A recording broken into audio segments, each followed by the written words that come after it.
My name is King Olly, and here I am to sing. I've got amazing content, hail the Origami King. There'll be skits, countdowns, reviews, and many more. It's gonna be funny and entertaining, that's what you're here for. Well, you came to the right place, where everyone will know. This is gonna blow your mind. This is the King Olly Show! Hello, everyone. Welcome to the first episode of the King Olly Show. If you couldn't tell by the intro, the theme song is a parody of the Cleveland Show, as well as the instrumental being a fusion of the Cleveland Show and the Garfield Show. So, what's today's episode, you may ask? Antagonists! Whether they are competent characters we love to hate, or incompetent villains we feel bad for, they are certainly characters we love to see. Of course, we've got recognizable villains like Bowser, Darth Vader, the Joker, Voldemort, Loki, Davy Jones, Dr. Evil, Lord Shen, Jafar, and many more. They can either make a story intimidate us or make us want to hug them. But then, you get those kind of villains that just suck! Whether in terms of being terrible, complete dunderheads, horribly written, complete cowards, have a poor motivation, have a lame plan, poorly executed, completely pathetic, or just fall flat. I've got 10 villains on my list who I absolutely despise. And boy, you are gonna hear my rant and rage at them. If you don't want to hear me rage, just don't watch it. But if you're interested, then you're about to have some fun. Today, ladies and gentlemen, is the top 10 worst villains.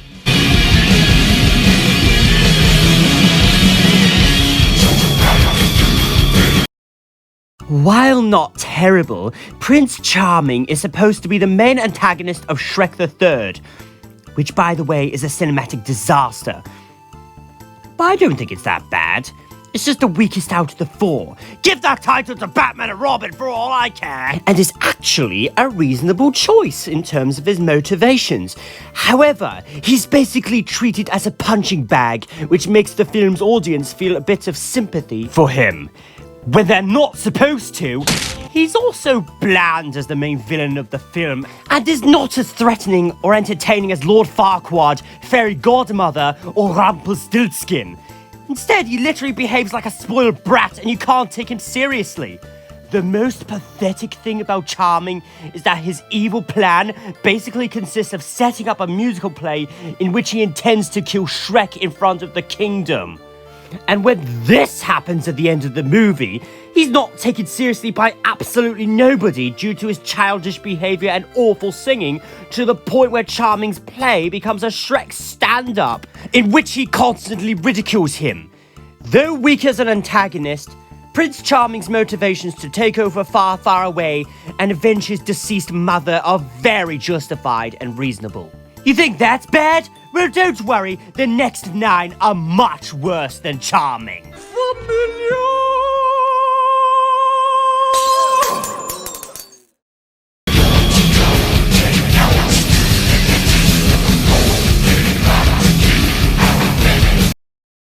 Why? Why does it exist? Who asked for this? Who said yes? Because this doesn't look like Bowser. He's just a human with weird spikes on his head rather than a giant fire-breathing turtle dragon with spikes up until the film's climax. That is not Bowser. That is an imposter. Here's what my villainous colleagues have to say about it. Who approved of this? You call this a live-action adaptation of Bowser? Pathetic! I've seen some pathetic knockoffs of the well-known Koopa King, but this takes the cake! If I ever see him, he will sleep eternally in the Dark Power's embrace! It's not the first time I've seen a humanoid Bowser! You should be erased alongside Bowsette! They should both be deleted! Believe me, the villain adaptation of Lord Bowser in the god-awful Mario Bros movie with poor source material is beyond abysmal. It's just some guy in a shiny business suit with too much gel on his hair. He looks more like Donald Trump, aka former president of the USA. I hope you're all hyped to see the upcoming Mario movie made by Illumination. Let's see if this can top the live-action one, am I right? Well, at least he turns into his true form in the climax, but that's not good enough!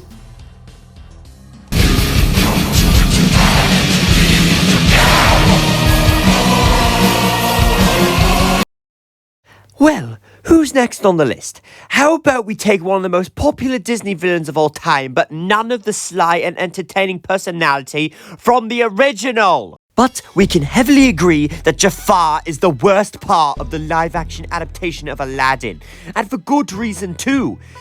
He has a drastic personality change from the original. In the animated version, Jafar was known for having a menacing and booming voice. Here, he sounds like a CBD-infused snake oil salesman. Now, he's definitely not the first soft-spoken villain, but the way he says it, he's hard to take seriously even though he's meant to be. Jafar almost looks nothing like his cartoon self in terms of his costume. The actor who played Jafar is terrible in the role and feels very out of place. And I would have thought that Ben Kingsley would have been much more fitting. His parrot sidekick Iago has been downplayed from a snarky, talking loudmouth. I will have the power to get rid of you. Oh, to think we gotta keep This could be fun. I can't take it anymore! To an ordinary parrot. Also, Gilbert Gottfried from the original didn't return even though he was still alive. The scene from the original where he transforms into a giant cobra has been cut for some reason and replaced with him turning Iago giant, which isn't nearly as impressive as the former. Several major details from the original had been cut, leaving certain plot holes. For example, the scene where he finds out Aladdin's the diamond in the rough from the Sultan's magic ring wasn't in the live-action version, leaving newcomers to wonder how he knew Aladdin was the chosen one. This Jafar also puts less of a challenge the previous Jafar did. In this version, he didn't cause all sorts of mayhem in the palace before getting tricked into becoming a genie.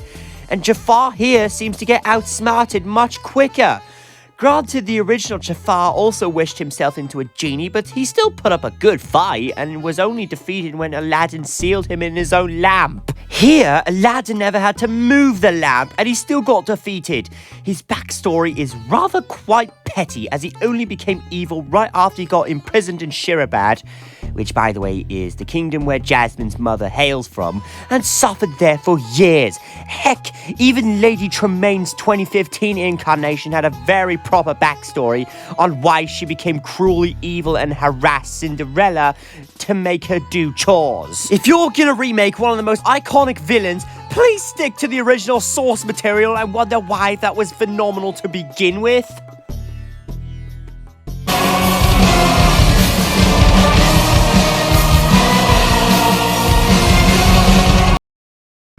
Wow. This has to be the most pointless and disappointing character I've ever seen in a Star Wars movie. He had such a great build-up in The Force Awakens, but now what we see in Episode 8 is that he's suddenly a standard villain and not much of a threat at all. Why? Because we know nothing about him! There's no backstory, he doesn't show his power and barely fights against Rey. He laughs, he boasts, and monologues. And you know what else? He literally does all three! Also, he looks like he's wearing a bathrobe and he's got a molded raisin for his head. Just look how boring his throne room is compared to Palpatine's.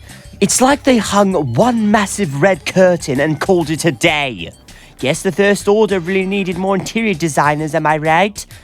Plus, his death is pathetically anticlimactic. Like, really, that happened. Wow, how underwhelmingly bad.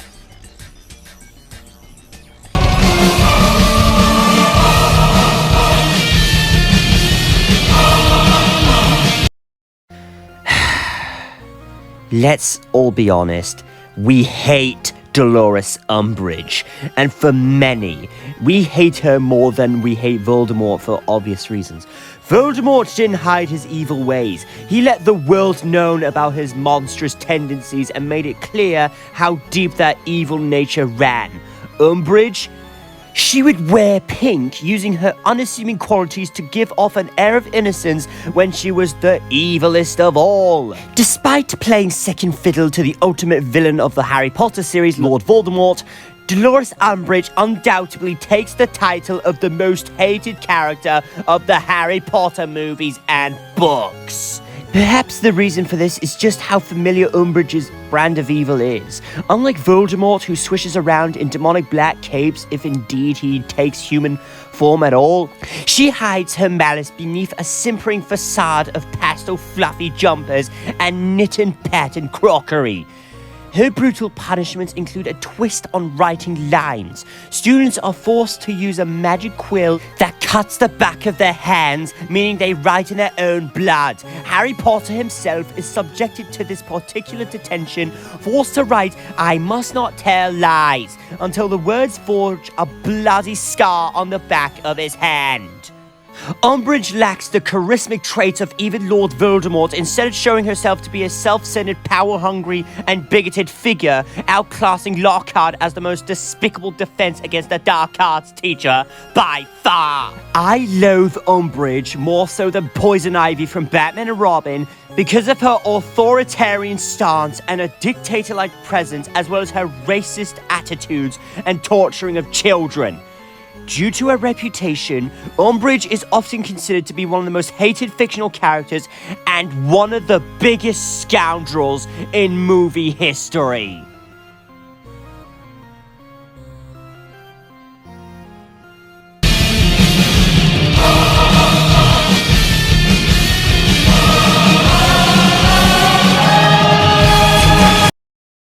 These final 5 villains, who I despise, have no excuse of being terrible.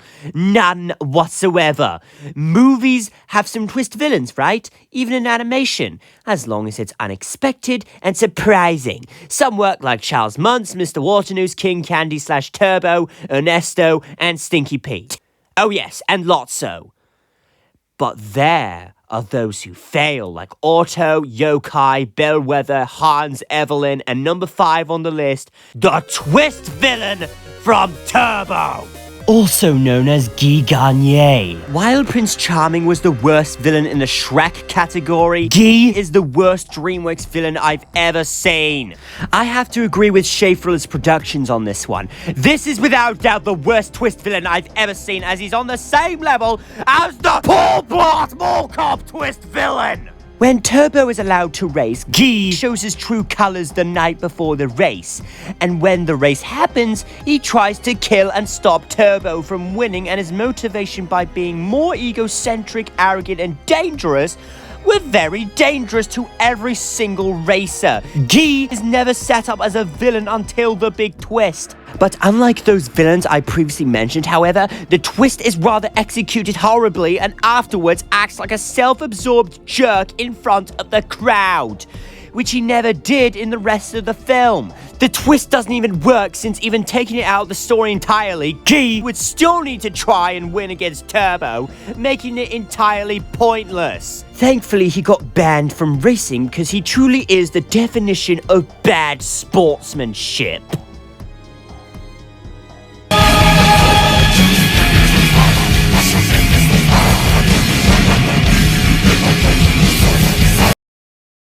Well, you're expecting some TV baddies to show up anytime soon, eh?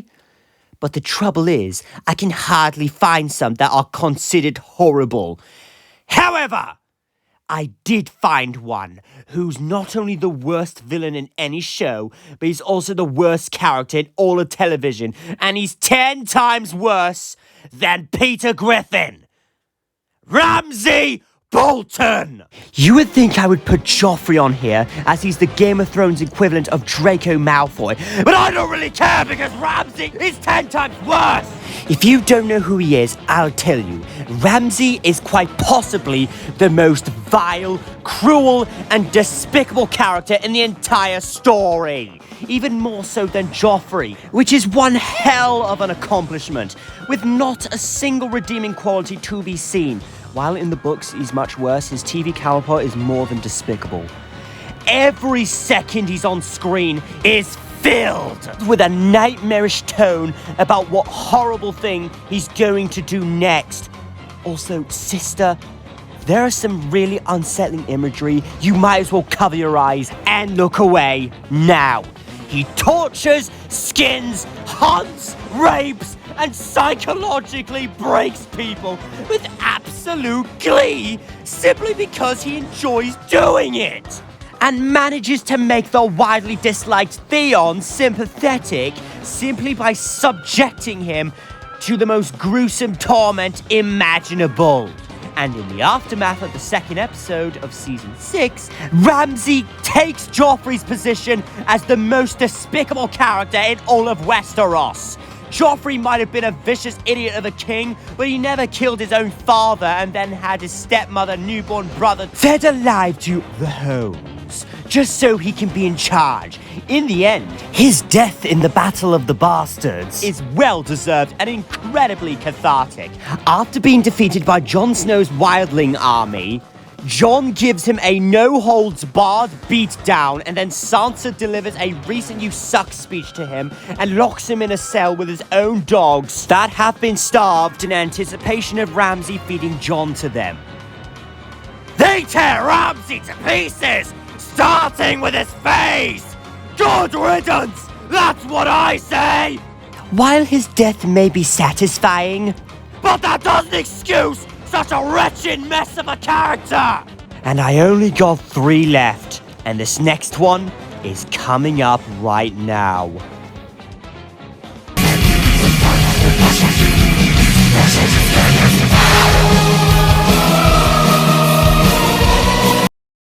Oh, now we're getting to the final 3 villains who really, really suck. Venom from Spider-Man 3 felt more like a slapstick character than a foil to Peter Parker.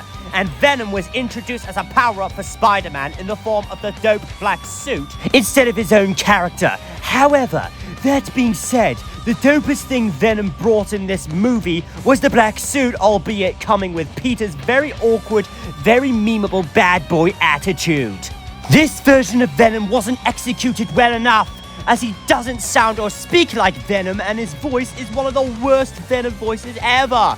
He even says I instead of we. Eddie's backstory was hastily put together due to having 2 more villains, Sandman and Harry Osborn, in the movie, causing it to overstuff and Eddie being pushed aside, though the film just needed to be longer. Venom and Eddie are basically the same with the symbiote, just being a suit for Eddie instead of being 2 different characters.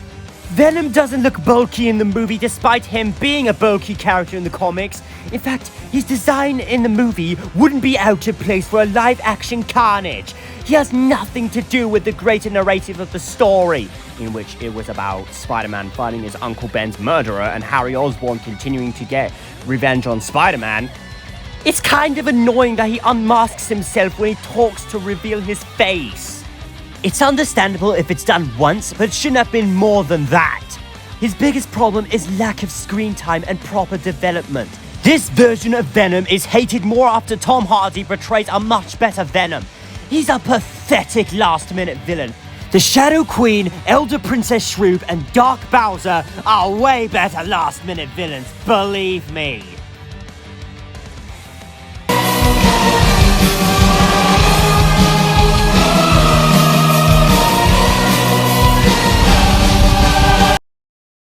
Oh, you thought I was going to put Lyric on here, weren't you? Wrong! Yes, he's the worst Sonic villain and one of the worst villains in any game. His motivation to be evil is interesting, as he got sick from trying to use the crystal's power and couldn't be cured by organic medicines, therefore having to build his armor to survive. Well, that's one redeeming quality for him. But my actual number 2 spot has no redeeming qualities whatsoever. And I've got 3 words for you. Jasper Bat Jr. Bat! There you are! Travis! Took you long enough! If you thought Lex Luthor from Batman vs. Superman was terrible, get a load of this! For starters, he was responsible for murdering Travis's best friend Bishop, basically serving as the plot device for moving the game forward. He has one of the most grating voices in gaming history! I've been waiting for this! This is the beginning of the end! Not only did you murder my father, but my 2 brothers as well. That is why I took your best friend's life. He's also incredibly whiny and immature! Well, gee, what does that remind me of? For a final boss of a serious and rather gory game, this is incredibly unfitting with the tone of the game. Jasper is an example of an anticlimactic and poorly handled villain. The player does not confront Jasper until the very end of the game, and instead, the player is left killing his henchmen that he sends.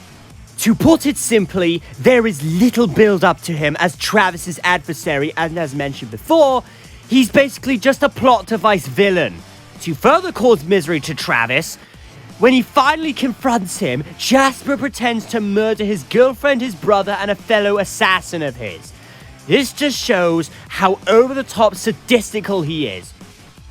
But what really makes me put him on my list is the abysmal 3-phase final boss fight! Yeah, like my final boss fight where that one had 3 phases, but No More Heroes 2 came out 10 years prior. The first form is really easy, but it's really uneventful. But then the fight goes from being too easy to maddeningly difficult. As he teleports all over the place, he never stops attacking you as he spams powerful combos that are impossible to dodge and pummels with an endless barrage of unavoidable punches. And Jasper does it non-stop. Also, if you're near a window, you get Falcon punched and die instantly.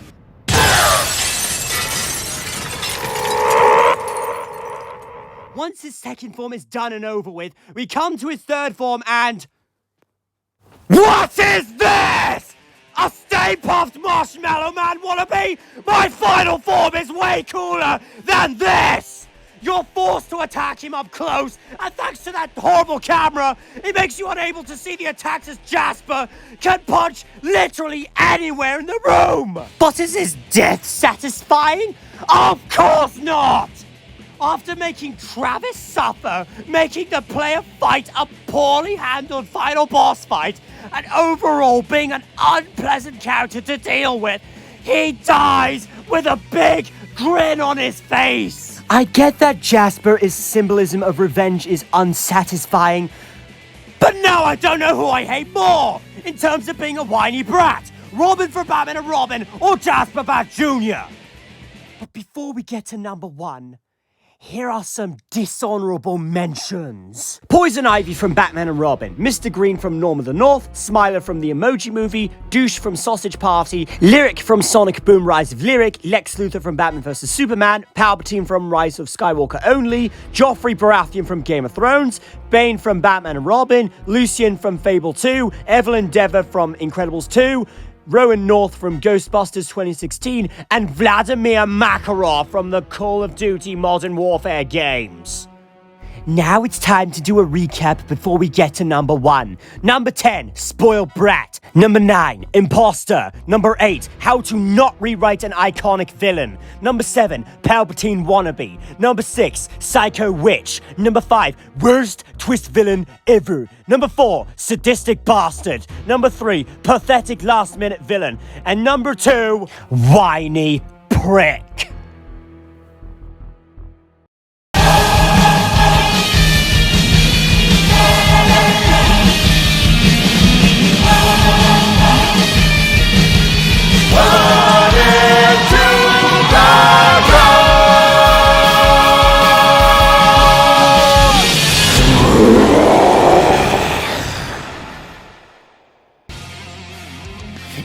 seen the Batman and Robin rant from before. It's very predictable who my loathed villain of all time truly is. What killed the dinosaurs? The Ice Age! You knew it! You knew that Mr. Freeze from Batman and Robin would be #1 on my list. And you know very well that this is the villain that I hate the most. Arnold Schwarzenegger, the Terminator himself, one of the biggest movie stars of the 80s and 90s, takes a tragic figure from the comics and animated series who is on the hunt for a cure for his terminally ill wife and turns into an over-the-top madman who speaks only in one-liners. I'm afraid that my condition has left me cold to your pleas of mercy. Believe me, he went from being a tragic villain we feel sorry for to a joke unleashed upon mankind. An unfunny joke. The worst part about him? The never-ending ice puns! All right, everyone.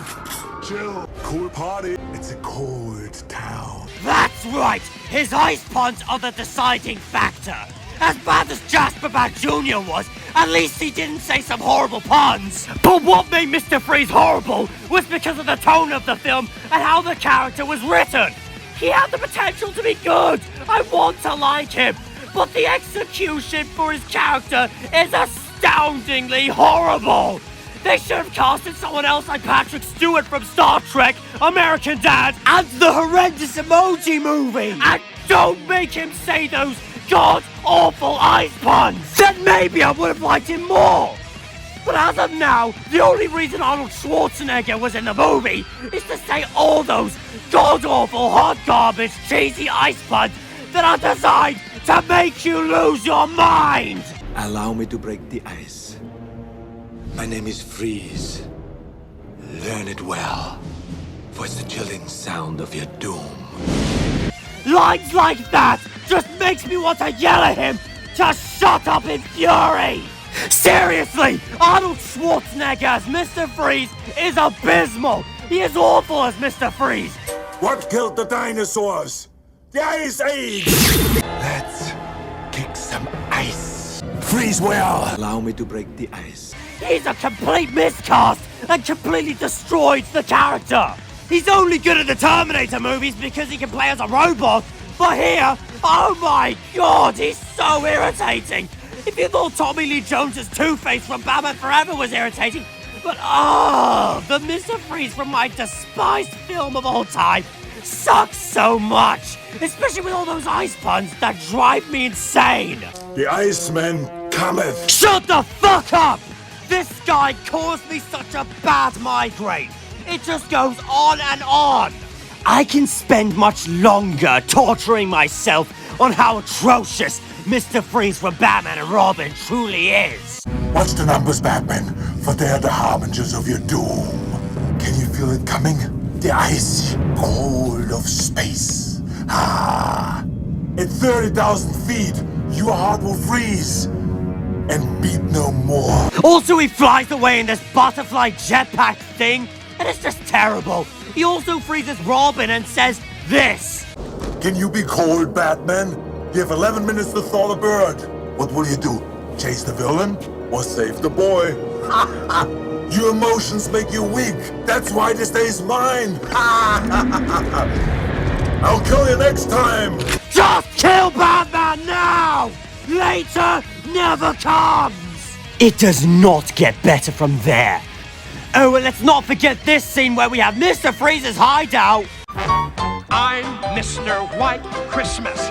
I'm Mr. Snow. I'm Mr. Icicle. I'm Mr. Ten Below. Friends call me Snow Miser.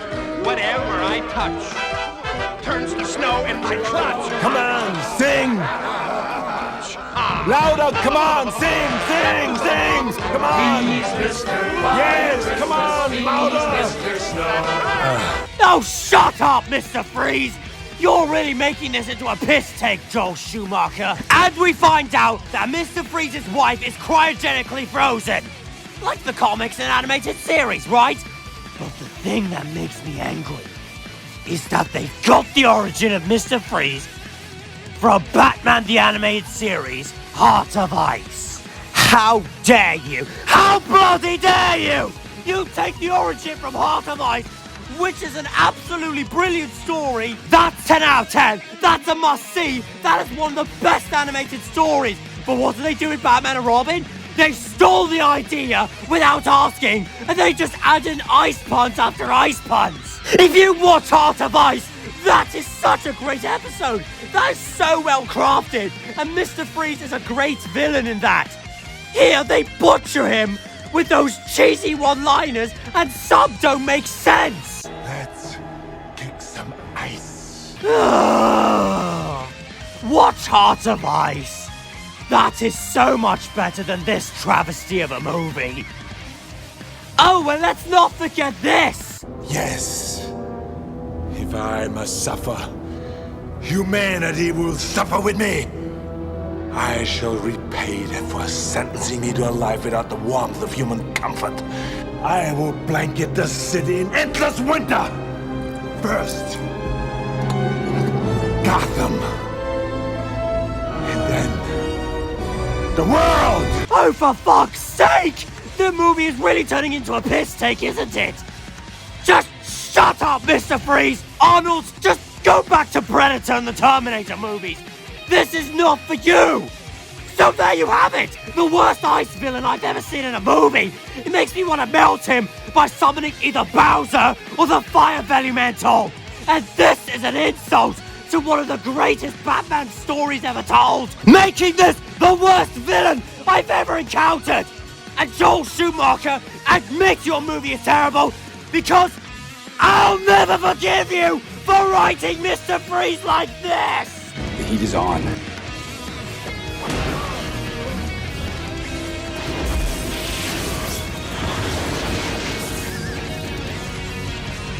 You've lost, Freeze. I think not. Shut up! I mean it! I want you!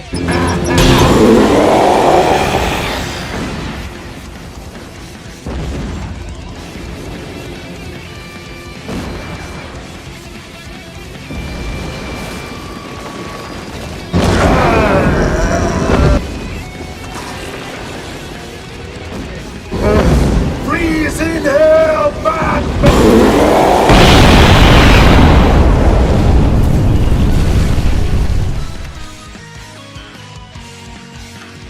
Oh my goodness. That was a rage-inducing episode, wasn't it? I know some people hate Bane more because he's a complete dunderhead and a dummy, but you can't change my mind. There is no villain I loathe more than Mr. Freeze. Also, my sister, as well as Mario and Bowser, might probably ask to join in some later episodes of my show. And finally, Origami King the Musical Act 4 will be up soon. We just need to wait for my sister to record her lines when she'll get the chance. Well, I'm just gonna end it right here before I can even think of anything else. And stay tuned next time on The King Olly Show. This is King Olly, signing off. See you in the next episode.